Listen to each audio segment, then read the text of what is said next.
There you go. There you go. Good morning. Good morning. It happens with everyone. It's always they always see me and I'm just staring at a picture of my ugly mug and I'm like, where are you? So, hey man, thank you very much for coming on. It's an honor. And Oh well, it's my pleasure. hey, it's well, okay, cool. So, I I say this with every guest I have on that every guest that isn't one of my friends that no one cares about, with every interesting guest like yourself I have on, I tell them the same. So I try to get a very surface level idea of who I'm having on, but I purposely don't do research or prepare questions or anything because people listening to this, I want this to be as much like a normal just conversation. Like, hey, we're sitting next to each other in the locker room and we strike up a conversation. I don't do research on people I strike up a conversation with. I just start talking. So I want people listening to this to be able to basically vicariously interview you. So let's let's just start. Introduce yourself and what you did, what you do, and let's go from there. Sure. Okay. Well, good morning. My name is Bruce Sackman. I'm the retired special agent in charge of the U.S. Department of Veterans Affairs Office of Inspector General. And I was in charge of all major criminal investigations for the Department of Veterans Affairs from West Virginia to Maine. So that means I covered all the VA hospitals, Uh-huh. outpatient clinics, regional offices, from West Virginia to Maine, and I retired in 2005 from that job. Since that time, I've been employed as a private investigator specializing in healthcare matters here in New York City. Okay. So I supervise the major investigations for a large healthcare network here in New York City. So I'll tell you a little bit about what the VAOIG is, because most people, they hear those letters and they're not really sure exactly Yeah, what all that means. I didn't Uh, know. so every federal agency, beginning back to when Jimmy Carter was president, every federal agency has an Office of Inspector General. And the purpose of that Office of Inspector General is to ferret out fraud, waste, and abuse in the particular agencies. And most inspector generals are sort of cut into two different pieces.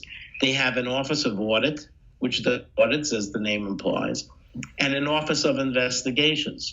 So I was in charge of the criminal investigations division. So all major crimes involving VA hospitals were mine from West Virginia to Maine, and I had five offices. Something a little different about the VA OIG as opposed to the DOD OIG or one of the other government agencies is that we also had an Office of Healthcare Inspection. So that Office of Healthcare Inspection consisted of nurses and physicians and other medical professionals would go around to the hospitals and they would do their reviews as well. So unlike the other IGs that were kind of cut in half, we were cut into thirds. We had an Office of Audit, an Office of Criminal Investigations, and an Office of Healthcare Inspection. So that was my job for over 30 years. And the majority of those cases were white collar crime cases.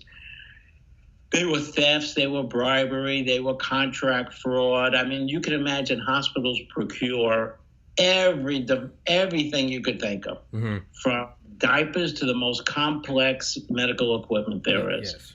So there was a lot of contracting. There was drug diversion. You know, we have all these narcotics, and sometimes they get stolen. Sometimes we have nurses or medical professionals who abuse them. So that was basically my inventory of cases until the late 90s, when all of a sudden I got a call from the chief of psychiatry at the Northport VA Medical Center out on Long Island. And she said, hey, you know, Bruce, you're not going to believe this, but we actually have a physician working here. And there's a television story that he spent time in prison for poisoning his coworkers. Now, I didn't think in the United States of America you could spend time in prison for poisoning people and come out and be a physician again. But I was wrong. Yeah. I was absolutely wrong. So after I kind of digested that call, I said, wow, okay, let me hop in the car with one of the agents in my office and let's go down and talk to this guy. And that's what started this rather unusual career that I developed of investigating medical professionals who murdered their patients. That's dark. That is not what you do, what they do. That is because you do hear about that. Like, my mother's a nurse. 3 of my aunts are nurses. 2 of my uncles are doctors. I was accepted to medical school out of college, and I graduated UGA in 2013. I decided not to go, but I've volunteered in hospitals, and so I feel like I have somewhat of an association with this. And they're all the most selfless people I've ever met. Just, where I volunteered, my mother, 2 of my uncles, but Godfather, who I'm named after, the most selfless, loving people I've ever met. I was in the hospital this past August, and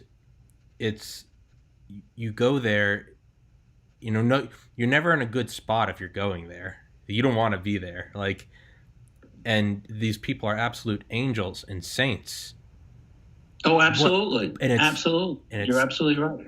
And as a matter of fact, that's why medical serial killers are allowed to keep killing for such a long period of time, because no one wants to believe that a person who has taken an oath to save lives is actually intentionally taking lives. Look, nobody has more respect for nurses and physicians than I do. Yeah. Because I've worked with them my entire career. And the overwhelming majority of them are honest, hardworking, dedicated people who actually perform miracles. Yes. They perform miracles every day. True angels. So to believe that someone working in that environment is intentionally taking lives is almost impossible for people to believe. I mean, I've had people that couldn't believe that one of their coworkers had actually killed someone, even after that person has pled guilty. They still can't believe it. Because they work in that kind of environment. And I get that, and I understand it. And and I've seen that in fraud cases. I've seen where the boss says, he was my best employee. He's worked here for 30 years. I can't believe that he actually embezzled money. Yeah. It does happen in every profession. But, if you have a bad accountant, well, you're going to lose money. But if you have a bad nurse or physician, you could actually lose your life, and that's a big difference. That's the insanity of it. No, you hit the nail on the head. You don't want to believe. It's right. We all lock our doors. We buy a security system because we don't want to believe our house could be broken into, but it's definitely a reality, a possibility. So we all lock our doors. We close our garage doors. We lock our car. We go into the gym, whatever. With something like that, you don't, you think of defense contractors getting kickbacks or politicians, and you don't want to believe, there's no, not us, not America, Uncle Sam would never, we wouldn't start a war for money. Would we? And you shuffle it away. You don't want to think about it. And that's what with doctors, it almost hides itself, because no, not him, not this brilliant surgeon, not this, with great bedside manner and and an IQ double that of you and I combined. But this is why many medical serial killers, if you compare, let's say, a traditional serial killer, maybe they kill 8 to 10 people. Medical serial killers, the numbers are horrific. I mean, the average number, I don't know, is maybe 30. There's a nurse in Germany who just pled guilty to killing over 100 of his patients. I mean, there was a doctor in England who was suspected of killing maybe 300 patients. So the thing is, why are they able to do this for so long? And one of the reasons is that coworkers say, there must be another reason why people are dying. Yeah. We can't believe we've seen this person save lives. Yeah. We can't believe that they are intentionally taking a life. There has to be another reason. And it's good that they think that, because in many cases there might be another reason. Mm-hmm. Okay? But on rare occasions, there is no other reason except that nurse or physician is intentionally murdering patients. Very, very rare, but they happen cases all over the world. Nurse in Canada, nurse recently in Japan, a number of nurses in Italy, in the United States, and of course this nurse in Germany that I was telling you about that killed over 100 patients. And you know something interesting? They kill so many patients that they can't even remember themselves how many people they killed. So on rare occasion, when they actually want to cooperate and answer, they killed so many people, they can't remember themselves. Was it 60? Was it 70? They can't remember. And what happens is that many of them move on from hospital to hospital to hospital.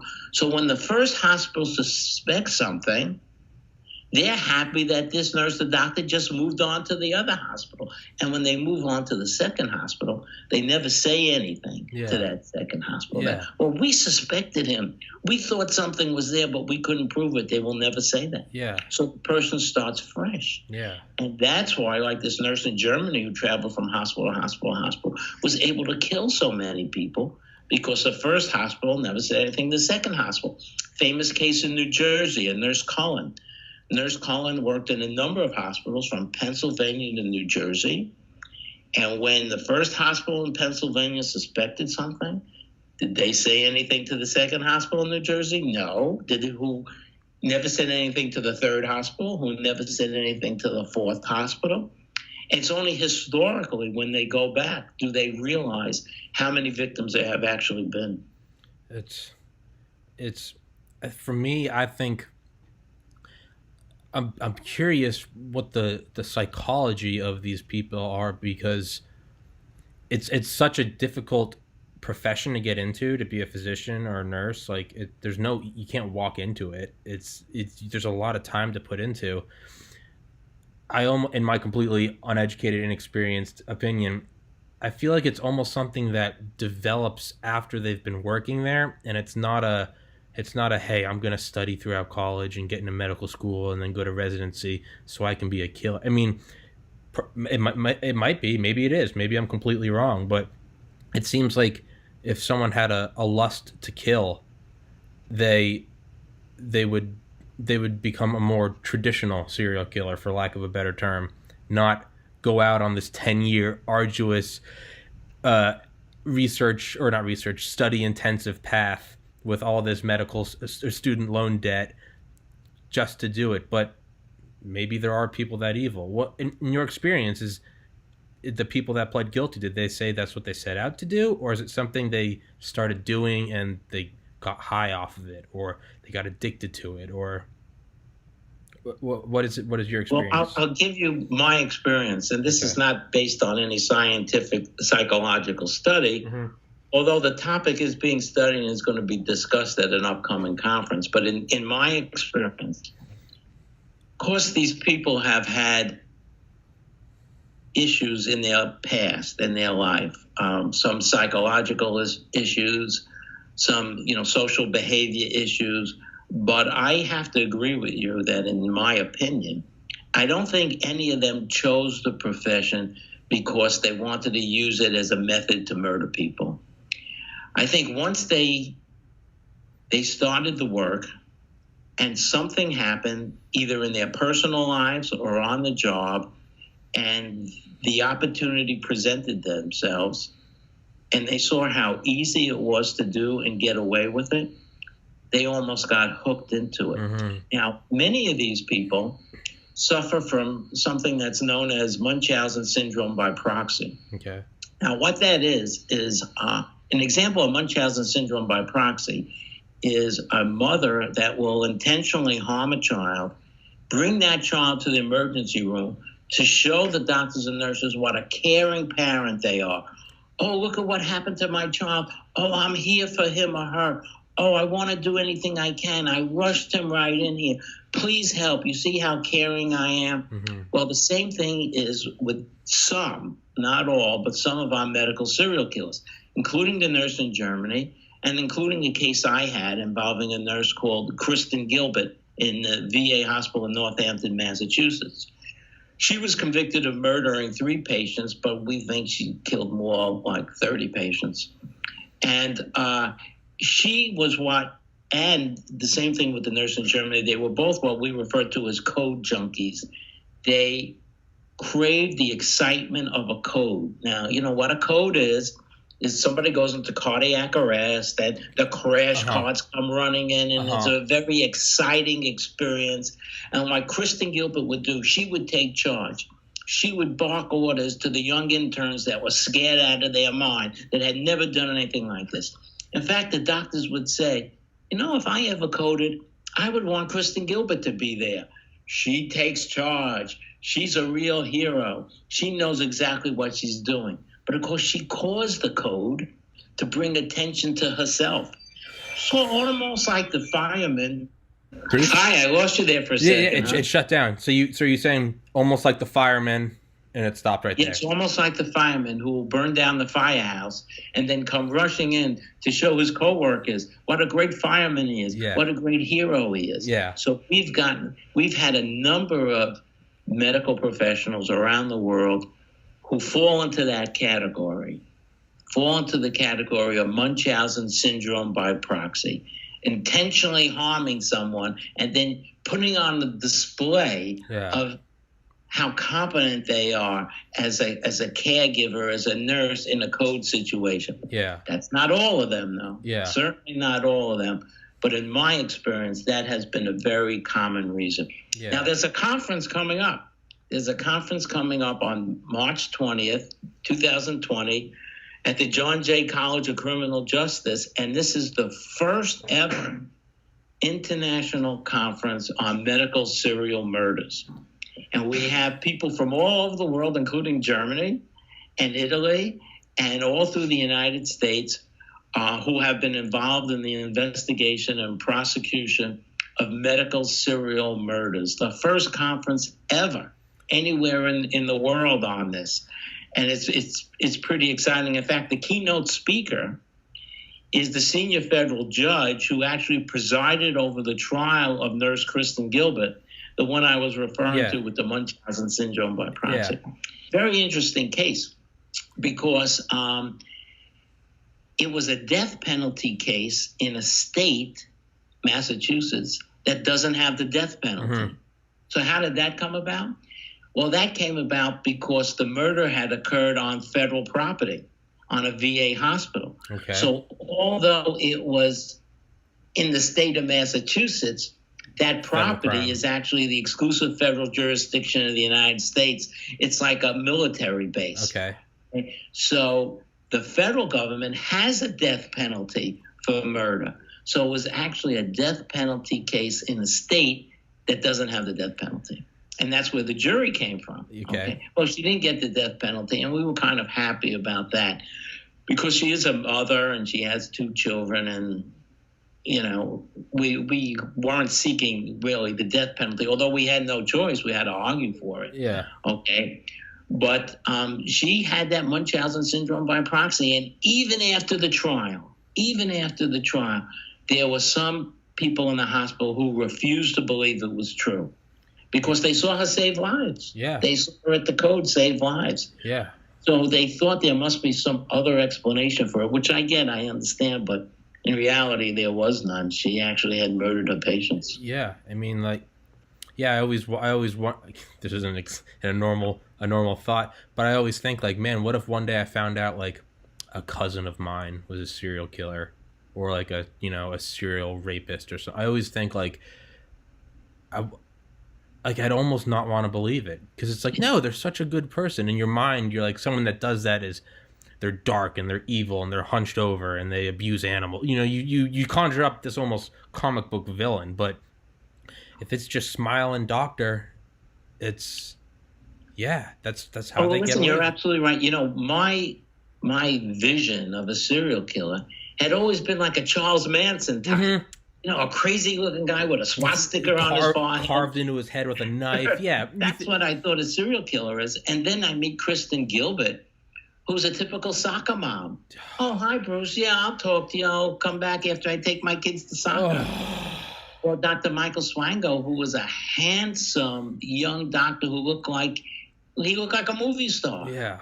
Aviator sunglasses, looked Oh. like just came off the golf course. Oh This is no. not what I ever thought a serial killer was. I thought he'd be a real crazy, evil-looking person. Yeah. Can't talk to you. Yeah.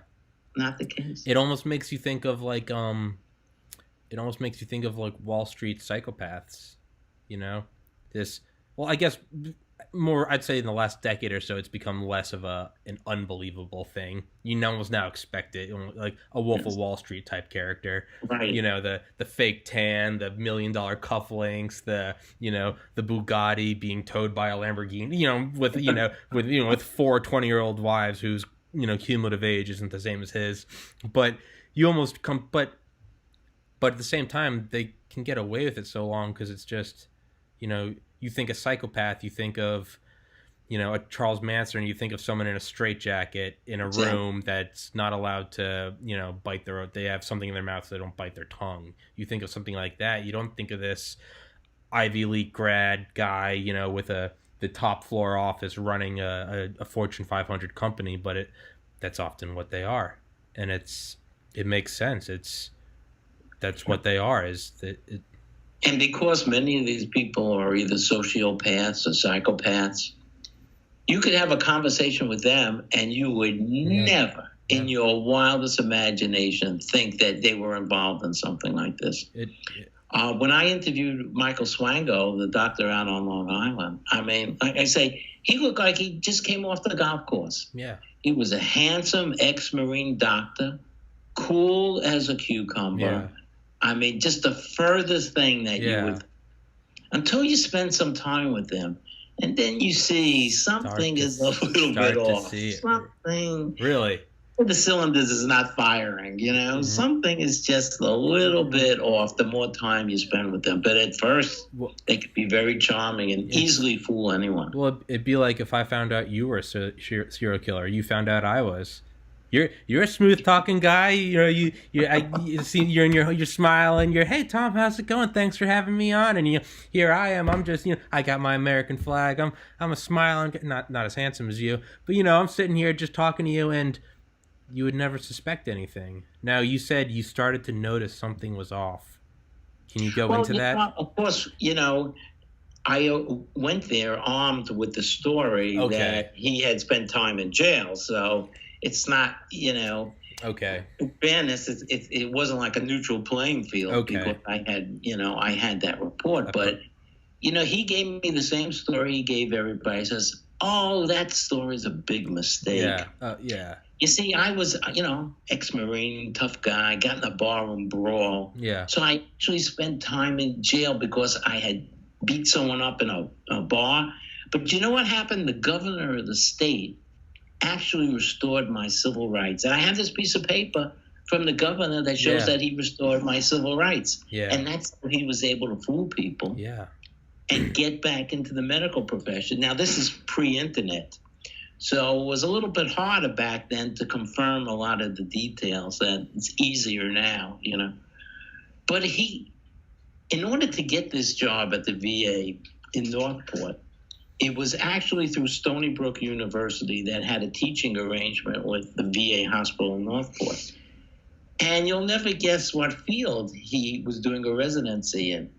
Yeah. Psychiatry. Oh, God. So that meant he had to go in front of a board of trained psychiatrists and convince them that he should be in the program, which he did.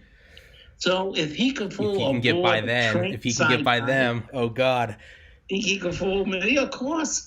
It's like of course. It's like it'd be like an ex-Delta Force guy trying to try out for mall security. It's like, hey man, if you got into Delta Force, shit, dude, you can watch the parking lot behind JCPenney's. Like it's God. And it was very well. So Michael Swango, just to give you a little bit of the story, when he was in medical school, his fellow students referred to him as 00 Swango, licensed to kill.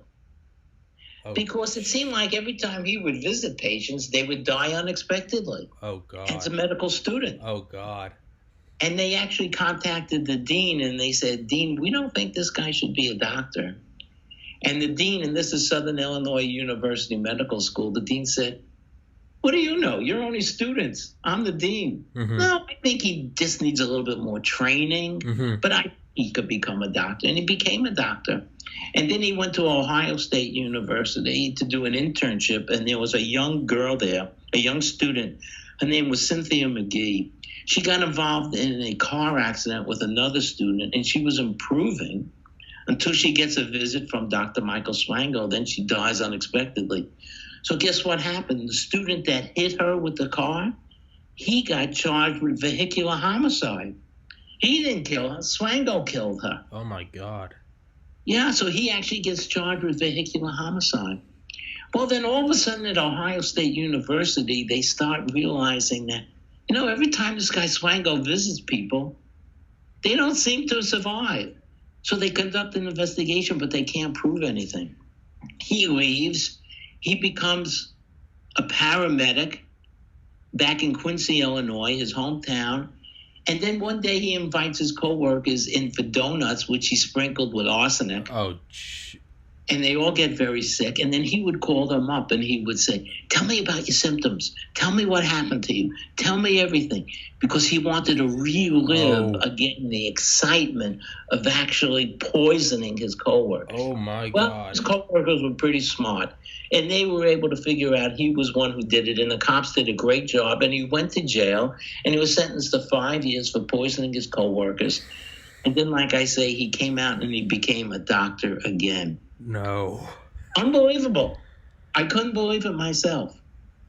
You imagine your doctor's resume, He went to this medical school, that medical school, spent 5 years in jail for poisoning people. Now he's at this university, he's that university. Oh, no. Yeah. So because he would forge all kinds of paperwork and lie like crazy, he gets another job, this time out on the West Coast at a VA, and he meets this nurse, and they fall in love, and everything's going well until he makes a mistake of applying for membership in the AMA, and the AMA actually found out his background, of course, and then it hit the newspapers out there, and things were terrible, and his fiancée got very, very upset. Her name was Kristen Kenny. And she goes back home to family in Virginia, and she says, Mom, I really love this guy. This is such a terrible story. She goes to the park, she takes out a gun, and she kills herself. Well, you can't blame Swango for that murder, can you? Well, yes, you can, because even though the body was cremated, the family kept a lock of the hair. We tested that hair. It was loaded with arsenic. Oh, my. Swango was actually poisoning his own fiancée. Oh. Okay. So anyway, he winds up out in Northport, Long Island, and then I interview him, and he denies everything. And then the next thing you know, he takes off. And he winds up going to Zimbabwe, Africa. And in Zimbabwe, Africa, he kills women and children and pregnant women. And they suspected things there, but they couldn't prove it because it's very hard to prove. Then he returns to the United States, and we arrest him, but not for murder because we didn't have any evidence that he murdered anybody at the time, but for what I would like to refer to as every federal agent's favorite crime, that's lying to the government. If you lie to an agent, if you lie on your application, that is a felony. Yes. So he got sentenced to prison for lying on his application and lying to the government about his background. And that gave us a window of a couple of years to do the investigation to try to determine if he murdered anybody at the VA hospital in Northport, Long Island. Now, I had never done a murder case before in my entire life. I told you my background was basically white-collar crime. Mm-hmm. All right? So my boss said, hey, Bruce, you're a good investigator, but you don't know anything about these kind of homicide cases. But this is who I want you to meet. I want you to meet Dr. Michael Baden. Now, Dr. Michael Baden, he's he's probably world famous forensic pathologist. He's been on the news recently. You saw him with the Epstein case. Oh, okay. That Dr. Baden. Okay.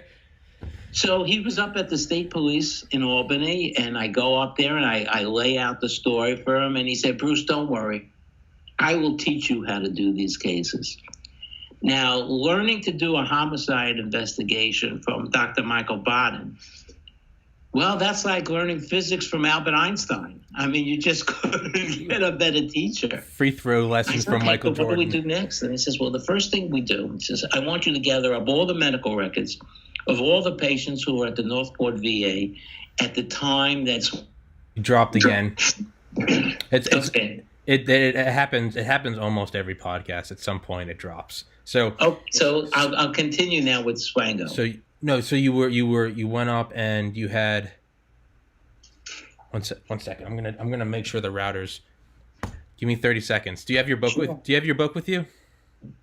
Yes. Please hold it up. Explain it to everyone. Fill the air for 30 seconds. So let's just jump back in. So okay. going to get lessons from this guy is like learning to play baseball from Babe Ruth. Right, Okay, exactly. okay. Let's go from there. Okay. So the first thing Michael Bonner told me to do is to gather up all the medical records of all the patients that were at the Northport VA Medical Center at the time that Swango was there, which we did. Okay. Then he said, what we're going to do is we're going to put together a team. And this team is going to consist of myself as the forensic pathologist, Michael Bond said, and a physician who is really trained in reviewing charts, who's an expert in determining whether the patient's death was expected or unexpected, and whether they're just based on a review of the medical records, there could have been some foul play at the time that the person had expired. Now, Michael Bond explained natural death to me like this. He says, natural death is like if you shut off a fan and the blades gradually slow down and stop. He says, when these people died, it's like shutting off a light bulb. They were bright one minute and dark the next. And that's what we're going to look for. Okay. Also, many times if you've had a loved one that was near death in the hospital, the staff knows, the family knows, death was not really unexpected. In these particular cases, the patients were sometimes actually improving, and the family would go away on vacation only to get a call from Dr. Swango saying that, Dad died unexpectedly. All right. And he would enjoy making that phone call. And when he would call the family, he would go into great detail about Dad's last 30 minutes on Earth, how he suffered and what was wrong with him and all. Because, again, he was reliving the excitement of killing people. Getting off on it. It was like a second bite at the apple for him. Oh. Okay? Imagine getting a call like that. Oh. So after we make that determination, the team also consisted of forensic nurses. Now, forensic nurses is an interesting profession, relatively new. It's nurses who were trained in forensic science, and they're terrific because they could bridge the gap between what the physicians are saying and what the lay people like myself understand, and they would kind of translate it down to us. Plus, they're really expert on hospital administration, on the rules and regulations, on policies regarding drugs. I mean, they're really, really a superb group of people, very, very helpful in this. So then we narrowed it down to a handful of cases that we thought could have resulted from a murder. The next step was to go visit the families. Now, imagine getting a visit like this and say, hi, my name is Bruce Sackman. I'm with the Department of Veterans Affairs, and we have reason to believe that your father's death may have been the result of some foul play. So we'd like to have your permission to go to the cemetery and exhume his body and run some tests. Imagine getting a visit like that. I mean, as if it wasn't painful enough when your dad died unexpectedly. Now all of a sudden you're getting a visit like that. And the families, I must say, were terrific. They were just fantastic. They were really understanding.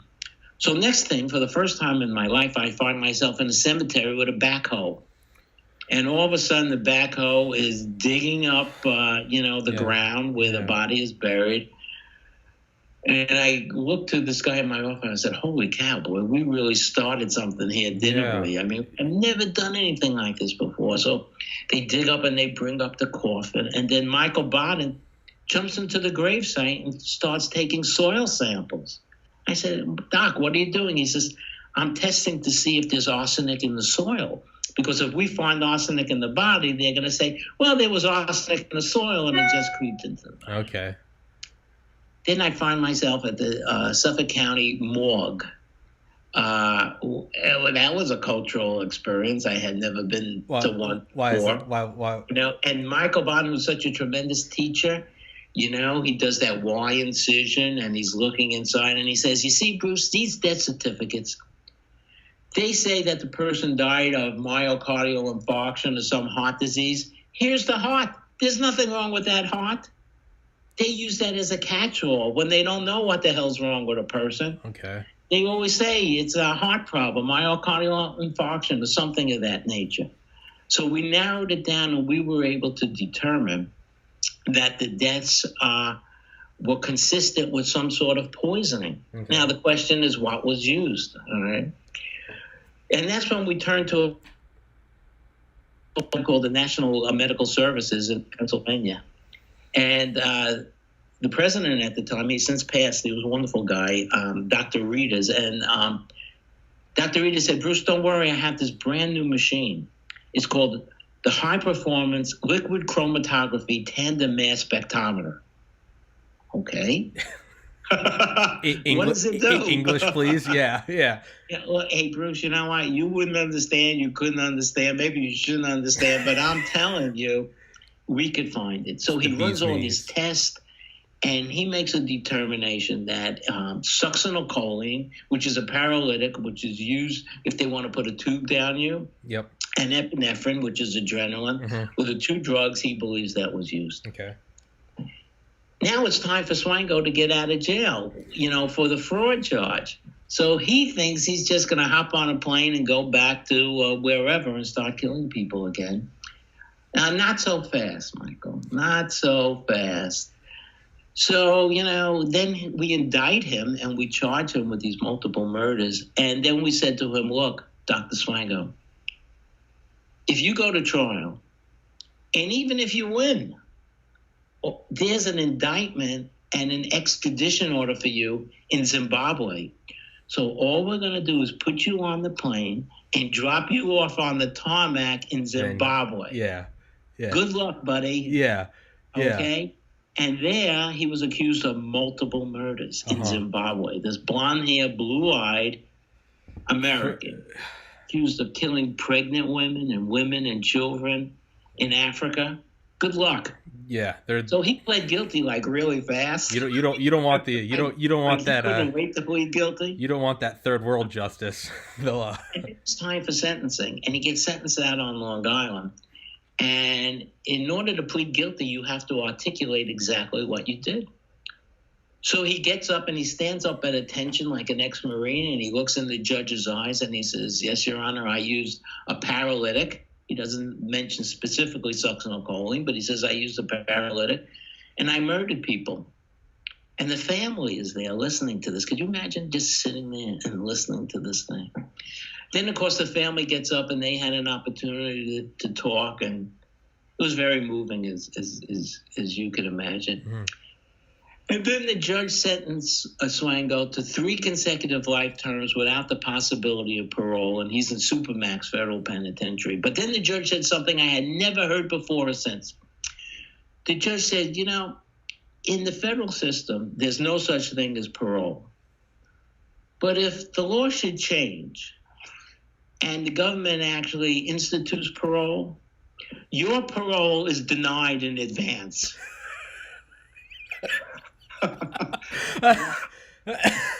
Hey man, that's the kind. That's what that stuff's. He's probably been saving that for a particularly bad guy. Good. In case everything changes, you know, in the off chance, you know, it's probably like, in the off chance that China invades America and this nation no longer exists, we already talked with China. They're going to keep you in the new Chinese. It's you're done. Exactly. You're done.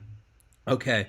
So because of that case, and I was the only agent in the VA OIG, the only office to actually successfully prosecute a doctor for murdering patients. Next thing you know, I become the national expert. Because, you do one case and nobody else does. Oh, all right. All of a sudden, you're the expert. Here's the guy.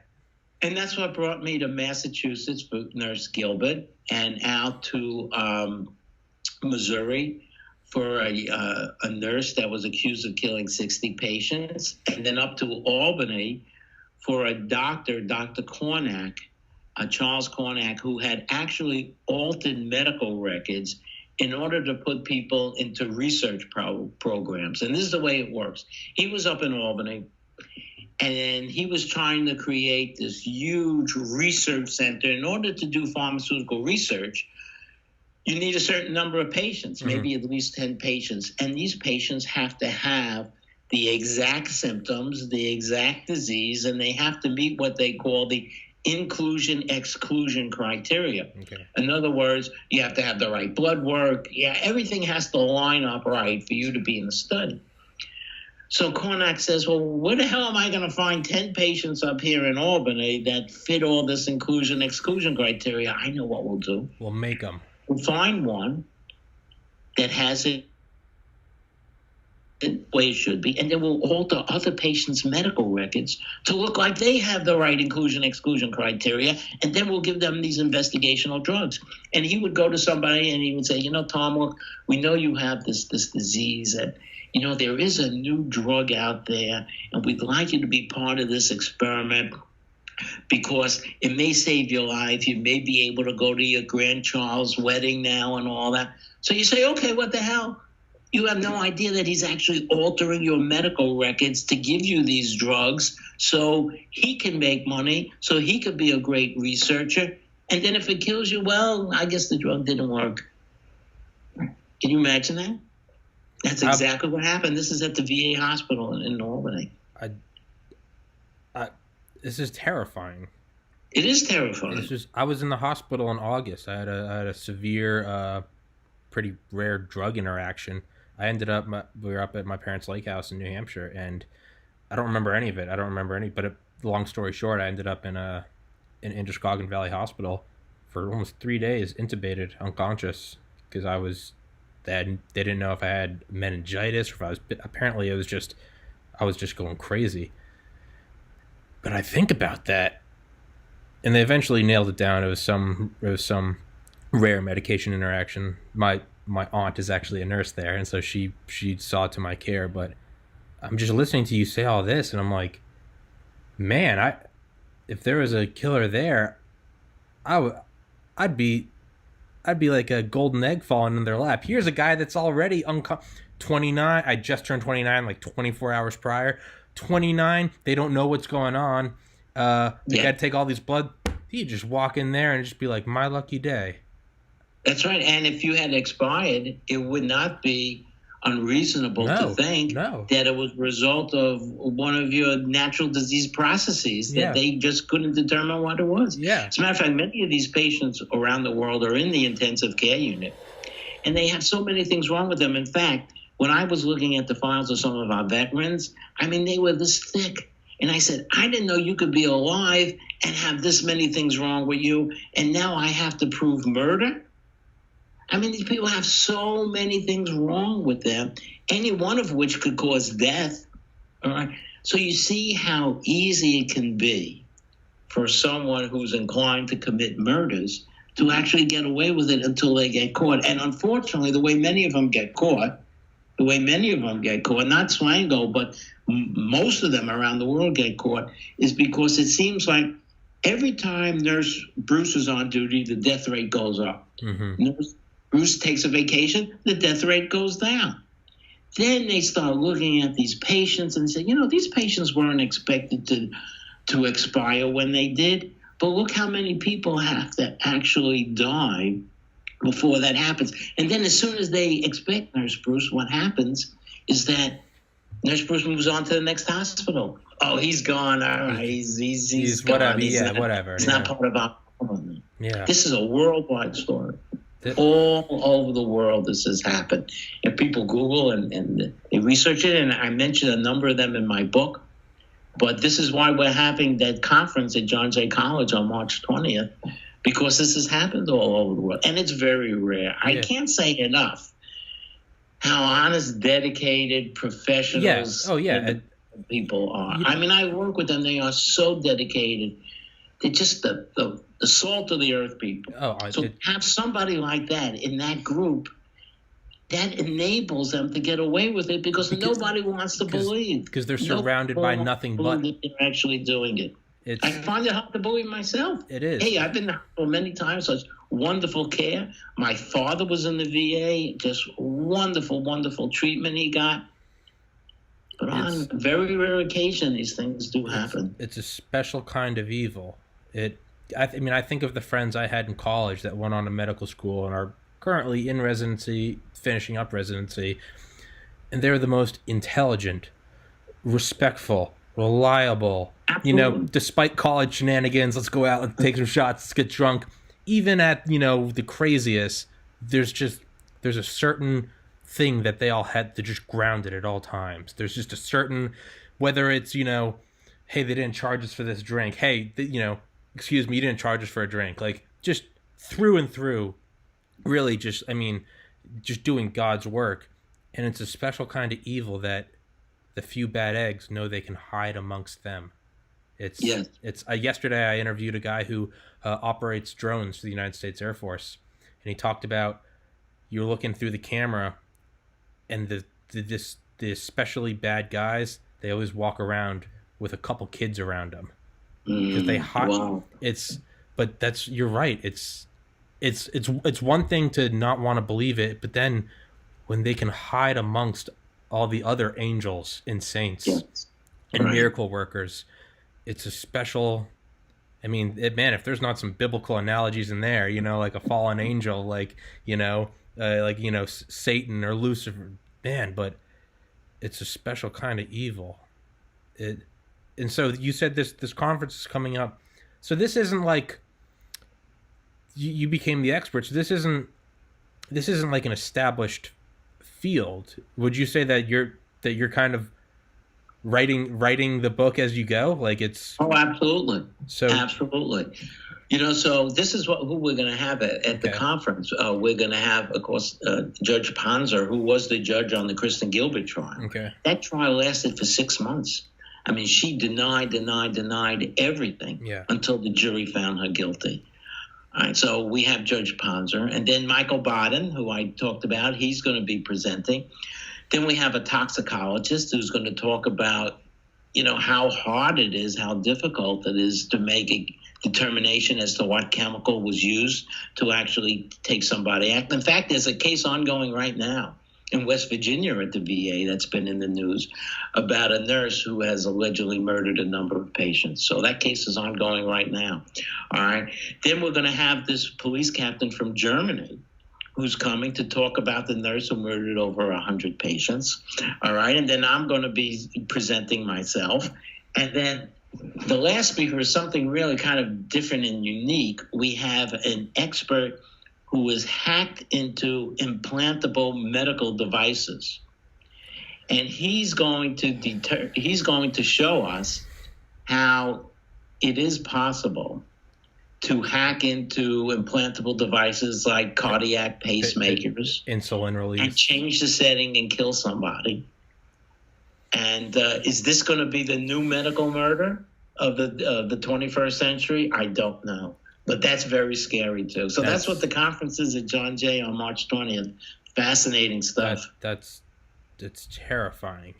Now, is there going to be like a field of is this going to become a field for, I guess, what am I looking for? Criminal investigation, law enforcement? Is this, I can set out and go, okay, I really want to go into my uncle was in the DEA. Okay, I really want to be in the DEA. Or, maybe I moved to work against child trafficking or something. Or is this going to be turned in, I'm butchering my words. Is this going to become a field that people can set out to to become a professional? Like you're the expert. I don't think so. I think it will be a subset because we're doing this conference jointly with the Investigative Psychology Research Unit at John Jay. So these are like your Silence of the Lambs kind of people. All right. So we're doing it with them, and they're going to talk about, as we had spoken about, the psychology of this. Not just the simply Munchausen syndrome by proxy, but a lot more of the psychology, which I need to learn because I don't claim any expertise in that area. So I think it'll always be a subset of, psychological research and homicide, but I don't think it'll ever be anybody's full-time profession. I feel like it, again, in my completely inexperienced, uneducated opinion, but I feel like even if it was a subset, that's still better than nothing.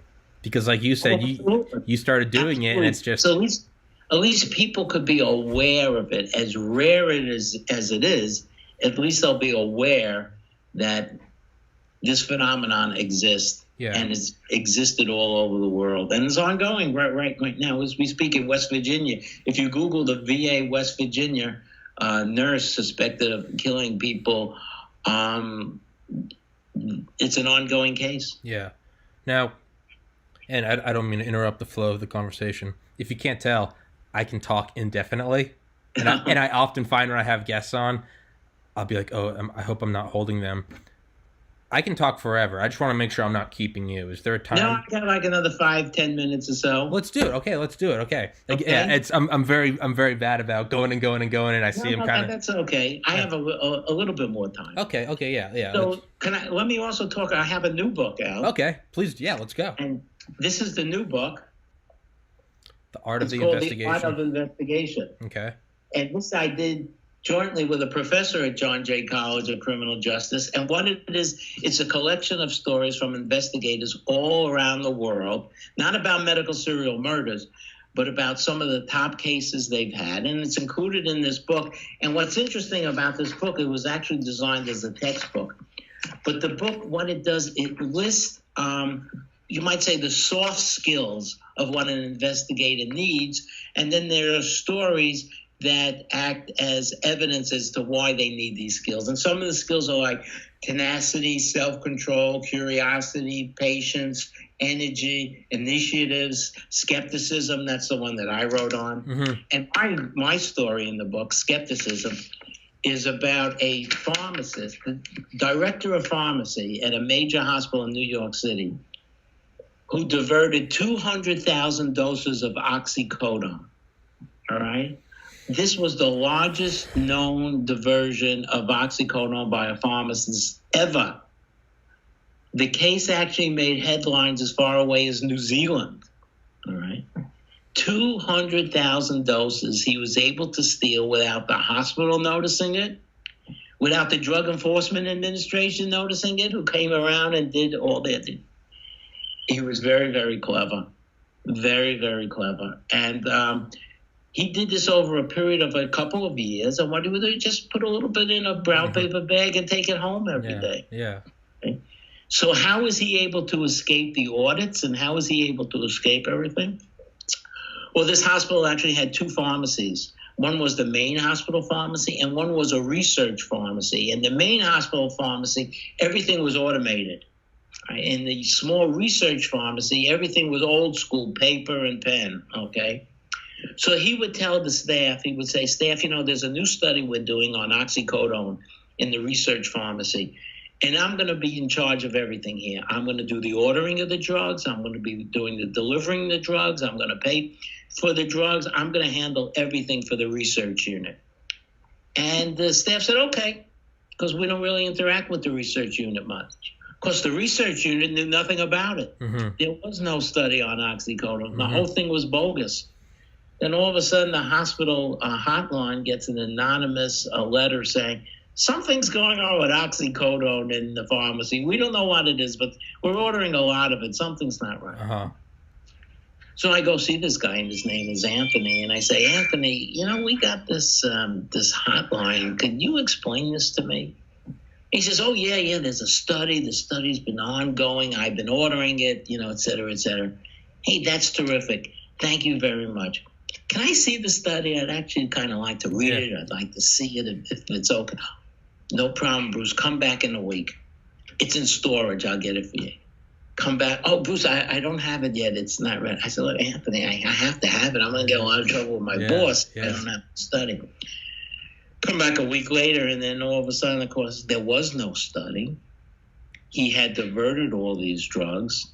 At first, he claimed he was using the drugs himself, but that turned out to be completely bogus. You can't use that much. He was actually selling them. He was selling it to some bad boys in Staten Island. And then he got arrested and prosecuted and got sent to jail. But for years, he was able to fool his bosses. He was able to fool the DEA. He was able to fool everyone.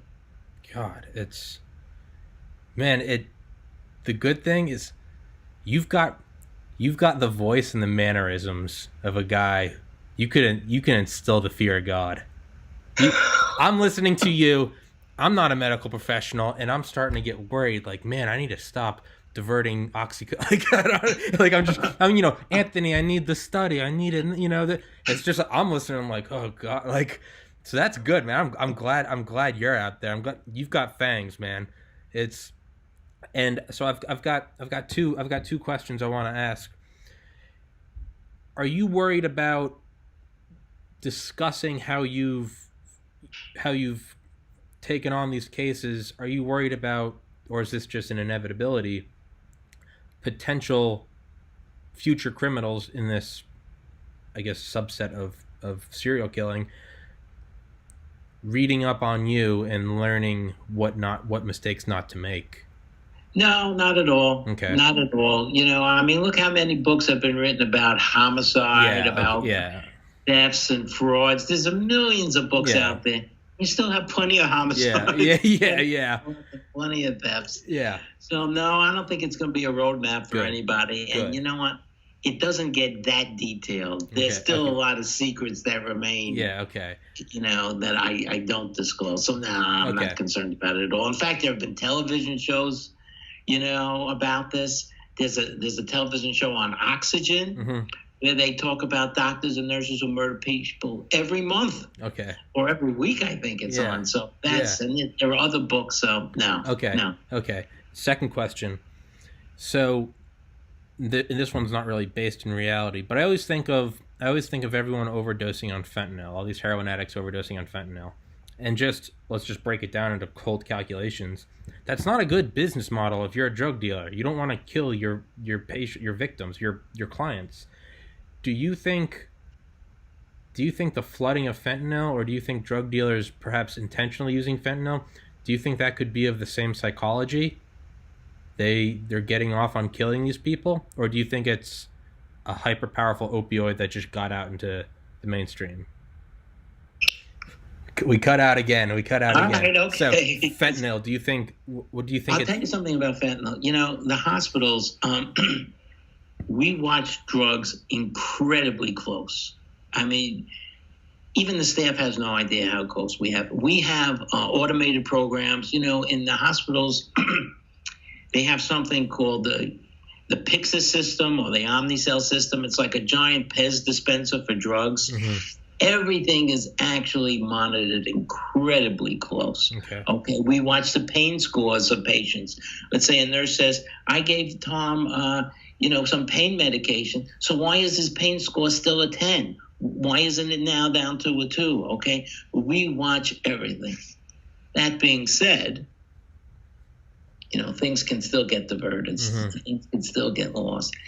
And if there's money to be made out there, it's gonna happen. It's gonna happen. But I can tell you that hospitals, and because the Joint Commission, which looks at a lot of hospitals as well as the DEA, they're on top of this as best we can. We have programs that monitor everything that goes on with narcotics.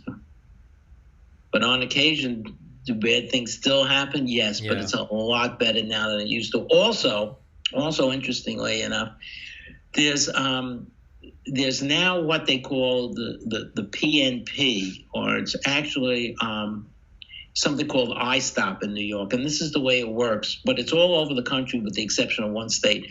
So let's say you want some oxycodone, and you go to your physician. Well, your physician goes into his computer, and he could see the history of how narcotics were prescribed to you, not just from himself, but from all over the country. So look at this guy, Tom.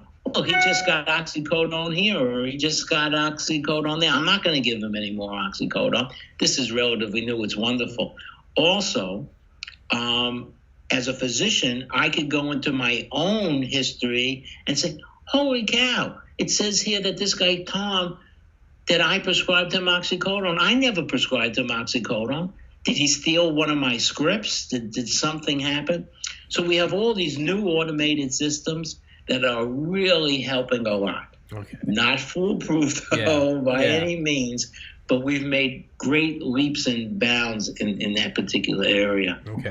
Okay. And sorry, I've popped up another question, last one. So do you and I don't know if this is beyond your field of expertise, certainly beyond mine. Do you think that Chinese fentanyl coming over the border, do you think that is because it's not a great money maker because you buy it once and well then you're dead, there goes your client. Do you think that could be a form, maybe not serial killing with the same sort of psychological psychopathic thrill, but perhaps an unorthodox method of warfare? We have economic warfare. But I think the intent is really just to make money. Okay. It's all about making money, mixing it with other drugs. Yeah. And making money. Recently I attended a meeting of Homeland Security investigations, and they were talking about counterfeit items. And one of the big items, of course, is counterfeit pharmaceuticals. And the Chinese are very big on this. Yeah. If you go online, let's say, for instance, you're looking for Viagra. So you don't want to spend a lot of money. So you see Canadian pharmacy offers, Viagra. Well, this Viagra that comes from Canada, in fact, probably really did come from China. Yeah. Okay, but the website looks like it's a Canadian website, and maybe there's a little bit of the active ingredient in it, or there may be no active ingredient whatsoever, or worse, even something worse, something that can harm you in there. All right. But again, I think the intent is really more to make money than to actually harm people. They don't want to kill off their customers. They just want to cheat their customers. Yeah. Okay. All right. Well, like I said, I can go forever, but you said 5-10 minutes, so I'll let you go.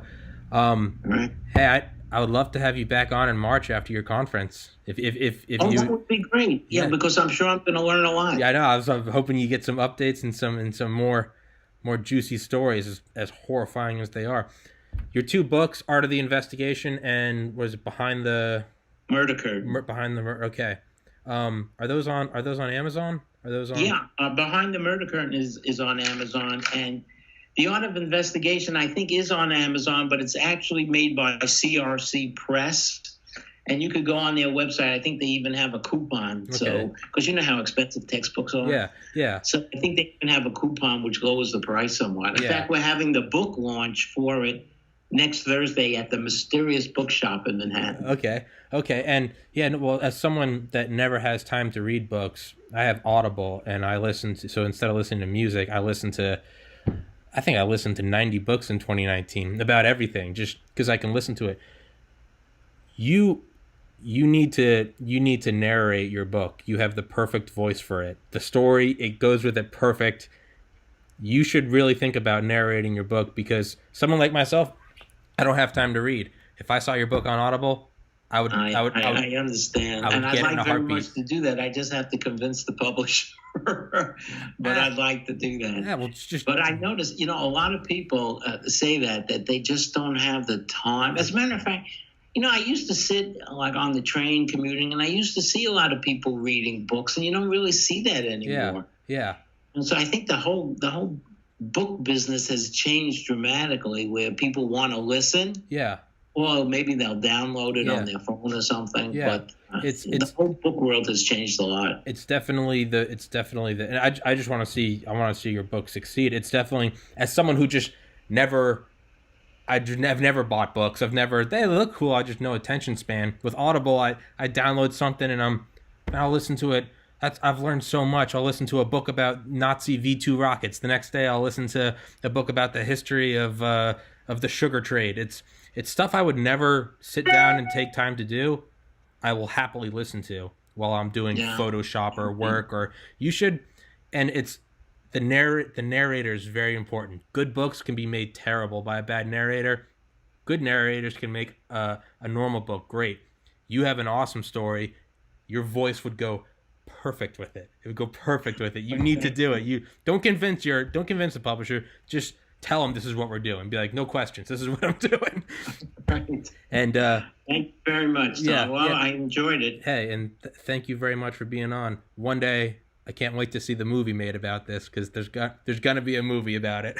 Well, CNN is actually doing a show in March on Swango, which Okay. I'll be on. Okay. So I don't know the name of it yet, but it's going to be in March, and it's on CNN. Is that going to be before or after the conference? Right around the same time. Okay. Well, hey, you definitely need to come on after both of those. All right. I'm looking for. Thank you so much for coming on, sir. And thank you so much for what you do. You're doing God's work. You're beating those demons back, man. That's what an incredible thing to do. I'm honored to have talked to you. Thank you, sir. Thank you. All right. Bye-bye. You have a great day.